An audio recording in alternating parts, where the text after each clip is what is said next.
Fala, pessoas! Tudo bem? Meu nome é Marcos Oliveira, faço parte da equipe de Geografia do Descomplica e esse episódio do Quer Que Desenhe traz um resumo completaço sobre terraplanismo. É um tema que apresenta grande interdisciplinaridade e que pode ser cobrado de forma bem ampla. Já até apareceu em algumas questões de vestibulares. Deixamos o mapa mental em alta resolução para download aqui no link da descrição. Agora, vamos desenhar? Para alguns, o assunto desse QQD pode até parecer uma brincadeira da internet, uma grande trollagem, mas não é. Segundo pesquisa do Instituto Datafolha, realizada em 2019, 7% dos brasileiros com 25 anos ou menos acreditam que o formato da Terra é plano. Nessa mesma pesquisa, na faixa etária entre 35 e 44 anos, esse valor já cai para 4%. E esse comportamento não acontece só no Brasil. É possível observar internacionalmente o surgimento de alguns grupos de estudos que buscam negar diversos argumentos científicos e provar que a Terra é plana. Para eles, a Terra é um disco cujas bordas são cercadas por uma muralha de gelo na Antártida, por isso não é fácil viajar para lá. Esse disco é recoberto por uma enorme cúpula que alguns denominam firmamento. É nessa cúpula que está contida a nossa atmosfera, o Sol e a Lua. Para eles, as fotos do espaço e diversas outras comprovações são montagens, e o assunto acaba recaindo em uma discussão sobre negacionismo, pós-verdade e fake news, que vamos abordar mais para o final do vídeo. Porém, já sabemos que a Terra é esférica, que ela é um globo há muito tempo. Essa ideia foi proposta por filósofos gregos e indianos ainda no século VI a.C. Aristóteles, inclusive, já apontava isso, devido à posição diferente das estrelas de acordo com a localização na superfície. Porém, é no século III a.C., com o grego Eratóstenes, que comandava a grande biblioteca de Alexandria, que obtivemos, de fato, uma prova de que a Terra é esférica. E não só isso. De quebra, ele calculou a circunferência da Terra e o raio do planeta com uma precisão incrível. E a gente aqui está sofrendo para calcular a área de um quadrado. Se liga só. Por volta de 250 a.C., Eratóstenes ouviu de um viajante que ao meio-dia do primeiro dia de verão no hemisfério norte, 21 de junho, um poço profundo na cidade de Siena ficava totalmente iluminado, marcando que o Sol estava em uma posição exatamente acima do poço, exatamente acima de nossas cabeças. Seguindo um palpite, Eratóstenes decidiu fazer um experimento. Como ele morava em Alexandria, decidiu fincar uma estaca vertical no solo, no mesmo dia, 21 de junho. Em Alexandria, essa estaca produziu uma sombra, porém em Viena, onde ficava o poço, essa estaca não produziu a sombra, pois o Sol estava exatamente sobre ela. Assim, ao identificar a projeção de uma sombra em um lugar e a ausência dela em outra, isso serviu de evidência de que a superfície do planeta deveria ser curva e de que a Terra teria uma forma esférica. No caso, se a Terra fosse plana, as sombras seriam iguais em qualquer lugar. Em uma superfície esférica, isso não acontece. Aí, ele mediu o comprimento da sombra da estaca em Alexandria. Era de 7,2 graus, o que é aproximadamente 1,50 de um círculo completo, 360 graus. Ele estimou que a distância entre as duas cidades era de aproximadamente 925 quilômetros. E assim, apenas multiplicou por 50 e obteve o valor de 46.250 quilômetros de circunferência. Como qualquer grego, ele sabia o óbvio, o básico. O comprimento da circunferência é igual a 2π vezes o raio. E assim, calculou o raio. O valor é de 7.364 quilômetros. E não é que ele acertou? Segundo as medições atuais, A circunferência é de 41.760 quilômetros e o raio de 6.731 quilômetros.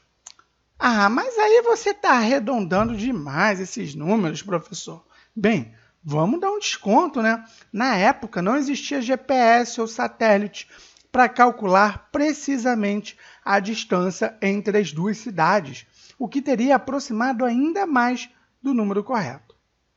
Tudo bem, então, mas eu já tinha ouvido falar que, na verdade, foi Cristóvão Colombo o primeiro a falar sobre isso. Bem, como vimos anteriormente, os gregos já sabiam da esfericidade da Terra há muito tempo.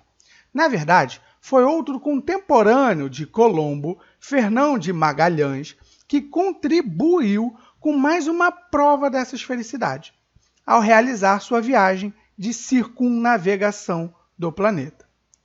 Mas seriam apenas essas evidências de que a Terra é esférica? Não! Existem algumas outras mais fáceis de constatar. O desaparecimento dos barcos no horizonte é uma delas. Quando um barco se afasta no oceano, com a ajuda de um binóculo ou uma câmera com um bom zoom, é possível observar que primeiro desaparece seu casco, depois o mastro. Caso o barco estivesse se aproximando do continente, primeiro apareceria o mastro, depois o casco do navio. Isso só é possível em uma superfície esférica. Se a Terra fosse plana, o tamanho do barco apenas diminuiria e você não observaria esse efeito. Outra forma de constatar essa esfericidade é pelo eclipse lunar. Lembrando que esse tipo de eclipse é quando a Terra está entre o Sol e a Lua. Assim, quando a Terra projeta sua sombra sobre a Lua, causando o seu eclipse, é possível observar que a borda dessa sombra é curva. Mas a Terra também não é uma esfera perfeita. Ela é achatada nos polos devido à sua rotação. É por isso que falamos que a Terra tem a forma de um elipsoide, figura matemática cuja superfície é gerada pela rotação de uma elipse em torno de seu eixo. Outro termo bem utilizado para referenciar a forma da Terra nos meios acadêmicos é o geóide. Essa seria a verdadeira forma da Terra, acompanhada das variações gravitacionais existentes. Recentemente, isso resultou em uma figura bem popular na internet, intitulada como a real forma da Terra. Porém, cuidado, pois nós imaginaríamos, então, que a Terra teria esse formato todo irregular. Mas é importante destacar que, nessa imagem, existe um exagero vertical para facilitar nossa visualização. É por isso que, quando vemos uma fotografia da Terra vista do espaço, ela não apresenta essas deformações. Ela é uma esfera suave. Isso também acontece por causa de um comportamento da água. Devido à gravidade e às características físico-químicas das ligações, as moléculas se mantêm unidas e criam uma superfície relativamente homogênea ao longo do planeta, suavizando as ondulações do relevo terrestre. Você sabia que o ponto mais alto da superfície terrestre é o Monte Everest, com mais de 8.850 metros, e o ponto mais baixo é de menos 11.000 metros na Fossa das Marianas? A forma da Terra é bem complexa, né? E ainda poderíamos falar mais, relacionando a forma com o seu processo de formação. Mas isso é um tema para outro vídeo. O que vocês acham?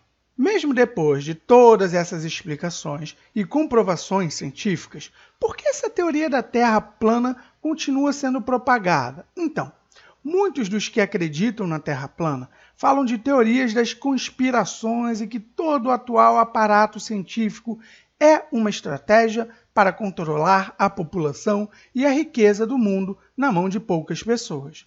A NASA estaria até envolvida e, na verdade, ela seria uma agência de efeitos especiais, falsificando todas as fotografias da Terra vista do espaço, mesmo algumas dessas fotografias sendo produzidas por outras agências espaciais, como a ESA, da Europa, a Roscosmos, da Rússia, e a CNSA, chinesa.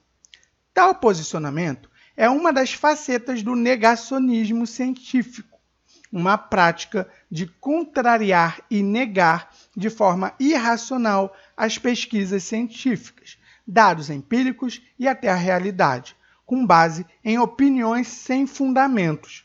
Você já sabia que fizemos um QQD incrível sobre negacionismo aqui no canal? Outro ponto, para melhor explicar essa tendência, envolve o conceito de pós-verdade. Esse substantivo foi empregado pela primeira vez para se referir a uma circunstância na qual fatos objetivos têm menos influência para moldar sua opinião do que apelos à emoção e às crenças pessoais. Isso significa que você está mais suscetível a acreditar na história que seu familiar, amigo ou ídolo está contando para você do que em uma informação contida em um livro ou divulgada por um grande veículo de informação. E aí, no atual contexto da internet, com uma grande disponibilidade de informações, você tende a acreditar naquilo que está mais próximo, o que te leva a cair também no problema do viés da confirmação, segundo o qual tendemos a acreditar e procurar conteúdos que confirmem a nossa opinião, pois é bem melhor estar certo do que estar errado. Realmente, a verdade não é algo simples, ela pode ter múltiplas camadas, mas é aí que reside a importância da coisa. É fundamental questionarmos o que sabemos e compararmos com outras informações. Faça igual a Eratóstenes, que a partir do relato de um viajante, verificou a informação, formulou uma hipótese, experimentou e chegou a uma conclusão. E mesmo assim, não estava 100% certo, embora estivesse bem próximo dos números reais.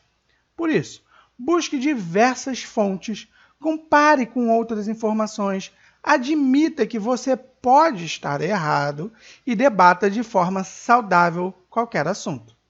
Então, não se esqueça de baixar o mapa mental com todo esse conteúdo no link da descrição, hein? E se você ainda não é aluno do Descomplica, eu sempre falo que está perdendo tempo, aproveita que na descrição tem um link para assinar no precinho e continue sua preparação para mandar benzão no Enem e vestibulares.